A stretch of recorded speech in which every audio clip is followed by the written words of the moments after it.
Hey, Peter Zeihan here, coming to you from a hotel room. I don't have a lot of time today, so packing up while I do this. Okay, so the issue is, let's see, today is the 25th of March, and yesterday the Trump administration rescinded legal status for about 530,000 immigrants, specifically from Venezuela, Nicaragua, some from Haiti. Two big problems here. The first is that we are in a labor crunch.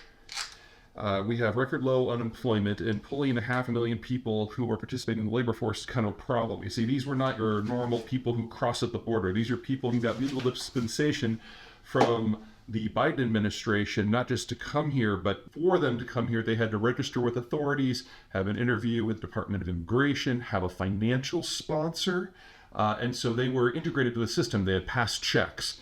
So we've basically done all the work necessary to make them citizens, and then at the last second we're like, psych! So unless they've already proceeded on to the next step, they now have to go home.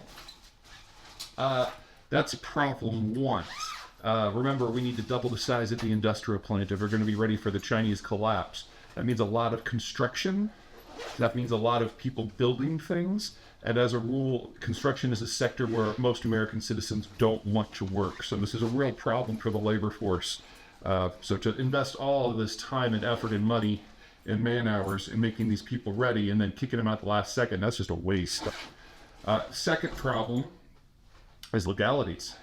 And not the legalities of doing this. The president obviously has the authority. The problem is on the other side. You see, when you're legal, when you're in the system, you can get bank account, you can own property, you can register for health care, you can send your kids to school without having to worry about pulling them out the next day. And when you're in that sort of environment, law enforcement is a resource you can draw upon. So for example, if you're illegal, you're in the cash economy.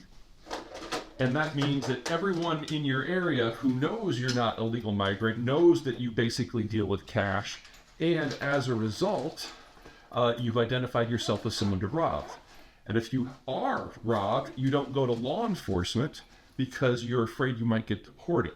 So for these 530,000 people, they weren't in that category. They were, for as far as we can tell, law-abiding immigrants. And that means that now the Trump administration has basically penalized 500,000 people for following the law, which means that the next 500,000 that come will probably not make the same mistake.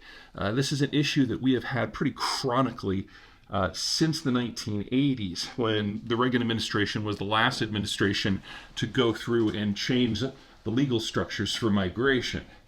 We haven't really given would-be migrants an incentive to participate with the system.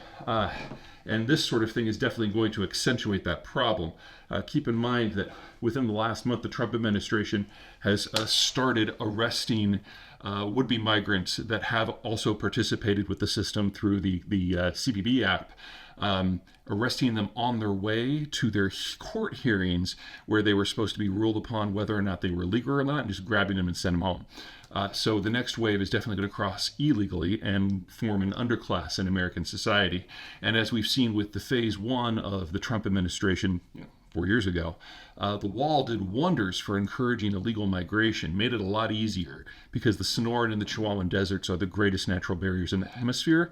And by building 50 construction roads across the desert to build the wall, we basically obviated half of the barrier. This is definitely going to take advantage of that when we get our next big wave, which will probably happen as soon as the migrants can figure out how to navigate the new system, which, historically speaking, takes about a year or two. So we won't have to wait too long.